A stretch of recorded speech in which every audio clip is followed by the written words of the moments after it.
Vamos a ir a la definición de la ILAE, que es la Liga Internacional contra la Epilepsia, que en el 2017 actualizó la definición.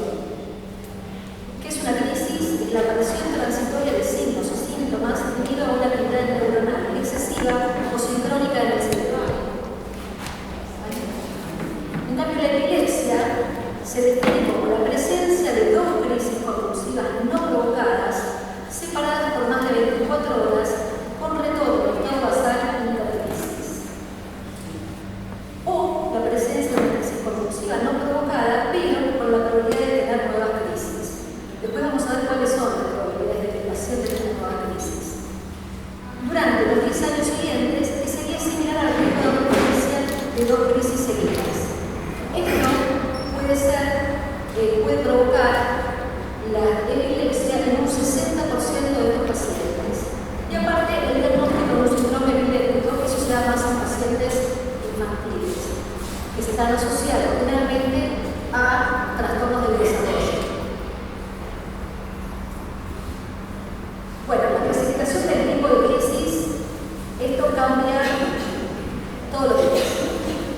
Pero bueno, están las de inicio focal, las de inicio generalizado y las de inicio desconocido. Las de inicio focal puede ser como observación de la conciencia o sin ella, y puede ser de inicio motor o inicio no motor. Son los automatismos, generalmente. Y los de inicio motor son los automatismos, las atonías. Las generalizadas son las motoras, que son las típicas tónico-clónicas generalizadas, esas son las que conocemos todos. Y las no motoras como las ausencias, que generalmente se dan en pacientes niños, infantiles. Y las de inicio desconocidos, que en realidad lo que tiene que ver, que uno dice de inicio desconocido, ¿por qué? Porque no hay nadie que haya visto la crisis y no sabemos cómo se inició esa crisis.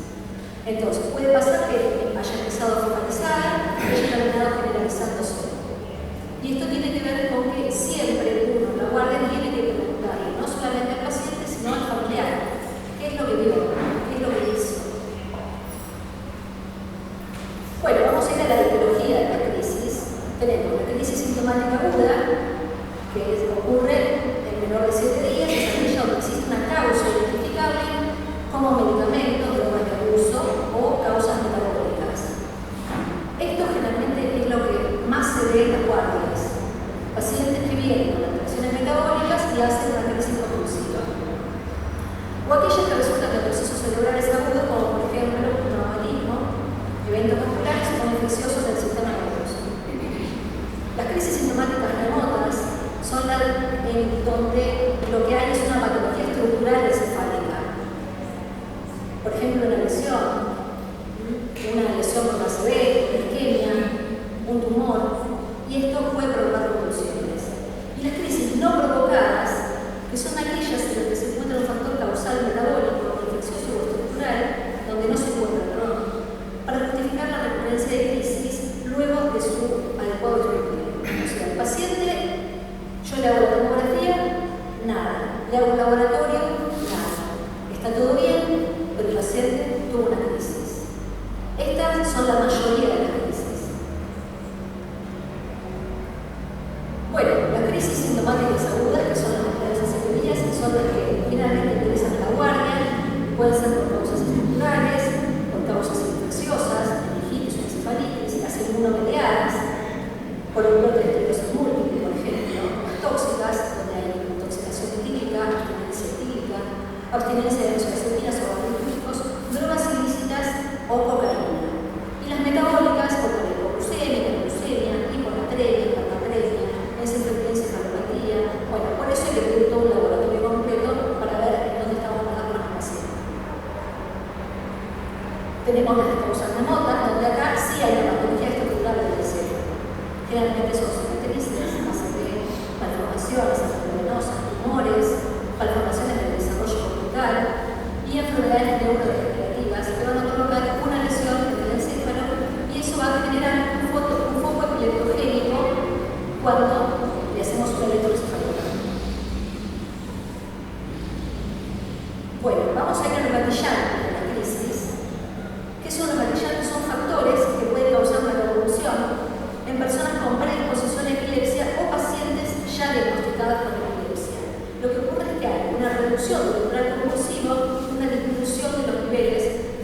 antiepilépticas.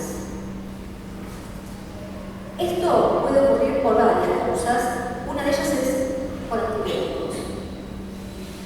Acá hay un montón de drogas que pueden provocar que gatille una convulsión, porque ¿qué pasa? Que se reduce el umbral convulsivo y disminuyen los niveles en sangre de las drogas antiepilépticas, aún los pacientes tomando bien la medicación.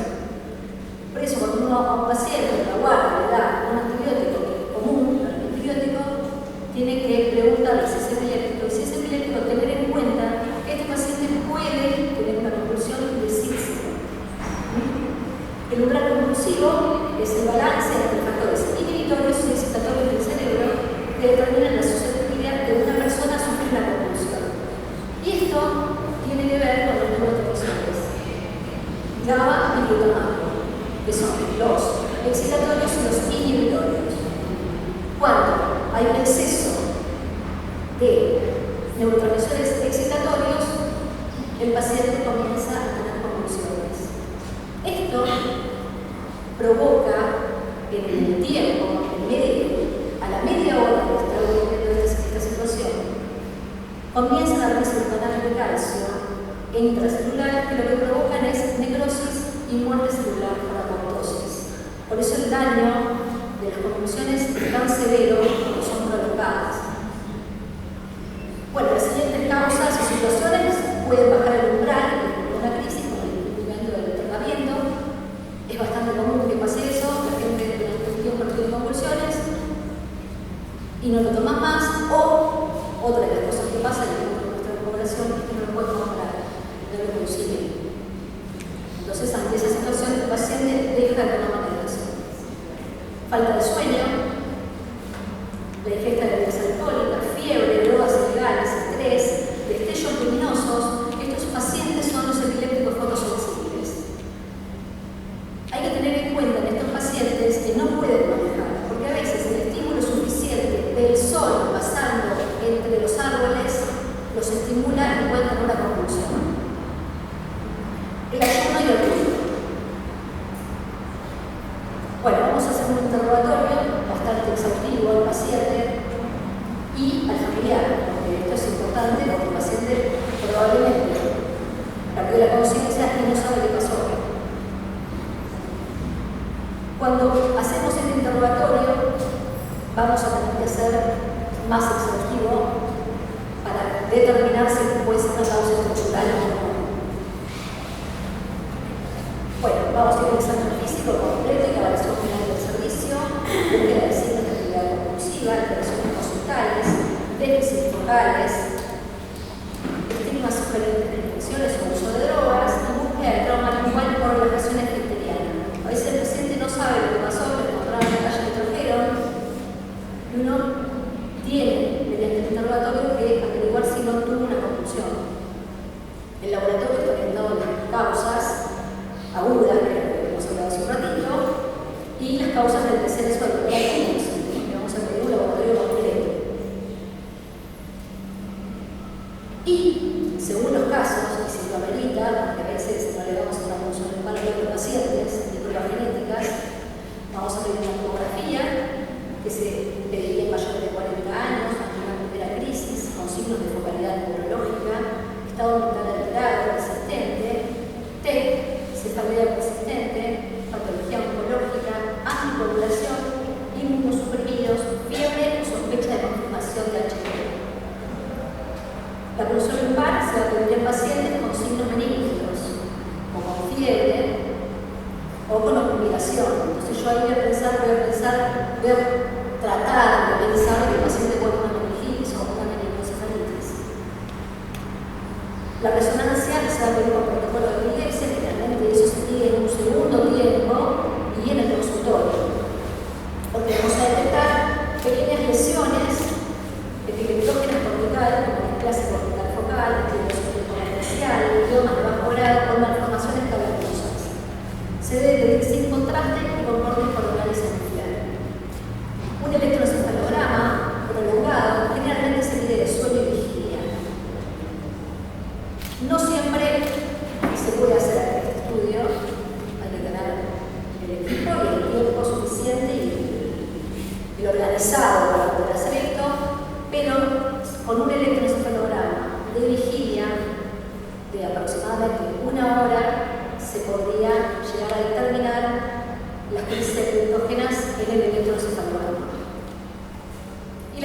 clínicas que ya esos en pacientes pediátricos donde debe haber alteraciones del desarrollo.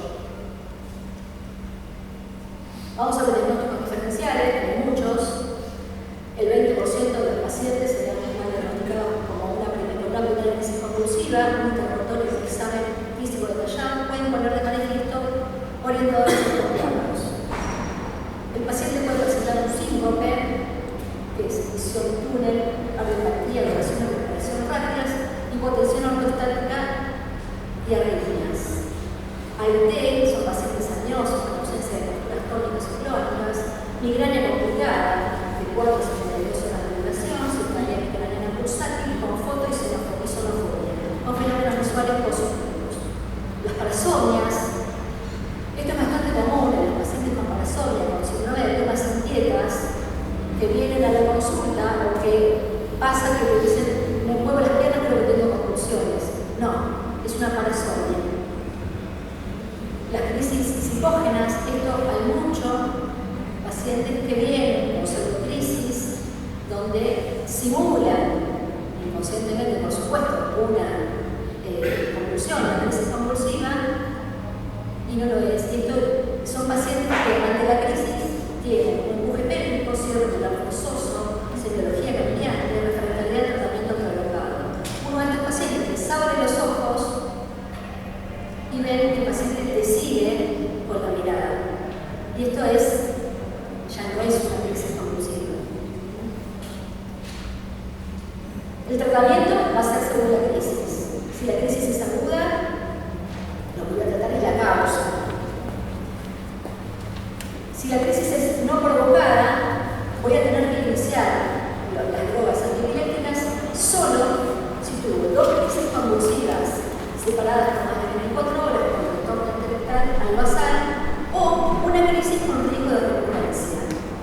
¿Cuál es el riesgo de recurrencia que lo hablábamos al principio? Por un patrón epiléptiforme en el electrocefalograma, una imagen epileptogénica, con crisis nocturnas. Los pacientes que tienen crisis nocturnas son epilépticos.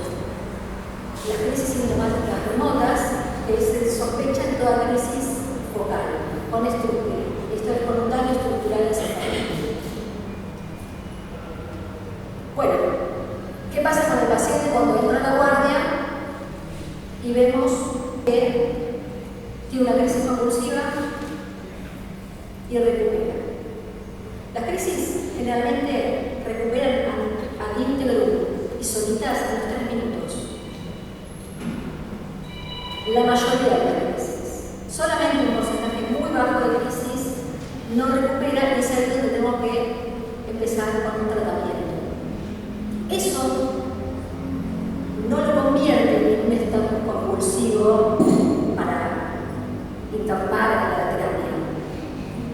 Esto lo puedo tratar en la guardia. Cuando las crisis son mayores a 5 minutos, continuas, o 2 o más convulsiones sin recuperación intestinal completa de la ausencia, estoy hablando de un estatus epiléptico. Y puede pasar que a veces el paciente tiene una crisis prolongada, le doy las drogas, no recupera. Está 20 minutos sin recuperar conciencia y ahí tengo que pensar en un estatus epiléptico no conocido. Pero lo tengo que pensar, porque hay formas de determinar qué es o no, de confirmarlo.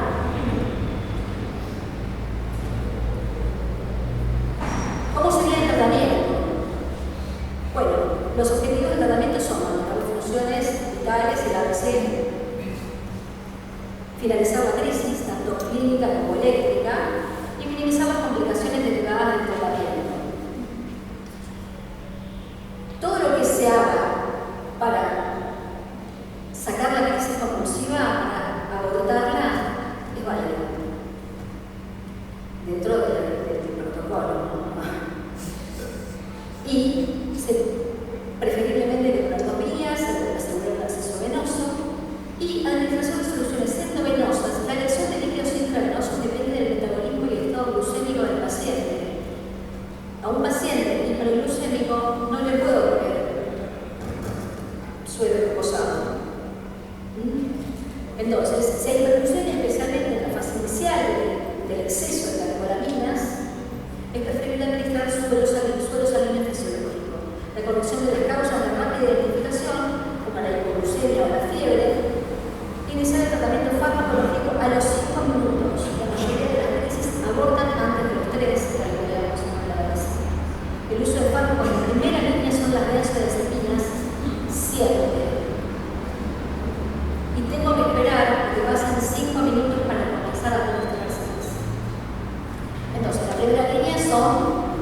Las benzodiazepinas de elección, clorazepam de 2 a 4 miligramos endovenoso o midazolam de 5 a 10 miligramos intramuscular. Y no será cualquier intramuscular o cualquier endovenoso. Será el LORA endovenoso y el MIGA intramuscular, porque tiene que ver con el efecto de la droga, con el pH. Ante la falta de cesación, si se usó lorazepam o diazepam, se remite a los 5 minutos. Y esperamos. Si vemos que en los 20 minutos el paciente no recuperó la conciencia o comenzó con nuevas crisis compulsivas, comenzamos con las drogas antiepilépticas. La primera que tenemos en este medio, sobre todo, es la fenitoína, es de 15 a 20 miligramos por kilo. El ácido valproico, el diacetam o la glucosamida también. Son drogas que generalmente no están iguales en nuestra población. ¿Cómo se calcula la cantidad de droga que yo le voy a poner al paciente? No para la cantidad de... No. Entonces, un paciente que pesa 70 kilos, yo tengo que calcular que lo tengo que multiplicar por 2 y dividir por 10. O sea, de 70 por 2 son 140, y de 10 son 14. Y ese paciente va a usar 14 ampollas de fenitoína. ¿En qué tiempo? Generalmente, la mayoría de las personas lo hacemos en 30 minutos. Bueno, en este paciente va a coincidir que son 28 minutos. ¿Cómo se calcula? La cantidad de ampollas por 2. Eso me da 28 minutos. Pero si yo usé 10 ampollas por 2, van a ser en 20 minutos. No es lo mismo que el tiempo al que se pasa la droga para el efecto. Otra cosa que hay que tener en cuenta, el tiempo de efecto de la fenitoína comienza el efecto a partir de los 15 a 30 minutos. Con lo cual, vamos a empezar a ver que el paciente mejora, pero tenemos que esperar. Porque lo primero que va a hacer efecto a este paciente van a ser las benzodiazepinas. La tercera línea, que ya estamos en un problema, el paciente no recupera la conciencia o sigue teniendo convulsiones, es a los 40 minutos, donde ahí sí tengo que pensar que el paciente está en estado convulsivo y tengo que empezar con drogas de tercera línea, que son los anestésicos y los sedantes, que rental, panadol, vitamina o propofol. El coma inducido solo se debe mantener por 24 horas, instaurándose el tratamiento con drogas antiepilépticas. Las drogas que se utilizan son las mismas que la segunda línea. Pero si yo usé fenitoína como segunda línea, en la tercera línea le voy a agregar levetiracetam. Se reduce progresivamente. ¿Cómo usar el paciente en esta situación? Voy a ir reduciendo paulatinamente durante las primeras 24 horas los anestésicos. Y esto lo debo constatar con un electroencefalograma. Es importante hacer un electroencefalograma continuo de estos pacientes. Primero para ver cómo la droga actúa. Yo tengo que llegar al patrón de paroxismo supresión en un electroencefalograma para poder determinar que esa medicación está haciendo efecto. Cuando yo hago la retirada de los anestésicos, tengo que ver si ese electroencefalograma se mantiene en estado basal o si comienzan las descargas nuevamente. Si no puedo hacer un electroencefalograma continuo, que generalmente lo que ocurre, voy a hacer 2 electroencefalogramas cada 12 horas, uno cada 12 horas. Si no puedo hacer esto, voy a hacer uno cada 24 horas para ver cómo está el paciente y en qué estado está, porque no nos olvidemos que el daño neuronal que ocurre luego de 40 minutos de crisis es severo y tiene las epilepsias, los estatus epilépticos suprarrefractarios, tienen una alta mortalidad en el 90%. Entonces esos pacientes difícilmente pueden salir de esa situación. Bueno, acá tenemos el estatus epiléptico establecido, es la persistencia de crisis luego de uso de benzodiazepinas. Lo refractario es la persistencia luego de 2 drogas antiepilépticas utilizadas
fisiopatológicos en el estado convulsivo, que en realidad lo que ocurre es que hay mecanismos compensadores que se mantienen durante los primeros 30 minutos y luego de los primeros 30 minutos empiezan a fallar esos mecanismos compensadores. Justamente por esto, porque están los neurotransmisores excitatorios y aumentan el ingreso de calcio en la célula, y esto provoca la necrosis y la apoptosis celular. Bueno, acá tenemos dos tiempos, estos son importantes, que es en los primeros 5 minutos, de lo que hablábamos, debería iniciarse el tratamiento. Y en el T2 es luego de los 30 minutos donde ya podemos pensar que el paciente está en estatus. Y ahí es el control del estatus. Las crisis tónico-clónicas generalizadas, el tiempo, el T1 es de 5 minutos y el T2 es de 30. Pero el estatus epiléptico focal, que no son las tónico-clónicas generalizadas, solemos ver, el T1 es de 10 y el T2 es de 60. Y en el estadio no convulsivo, el T1 es de 10 a 15 y no sabemos de cuánto es el T2, es un paciente que viene descargando con una lesión. Bueno,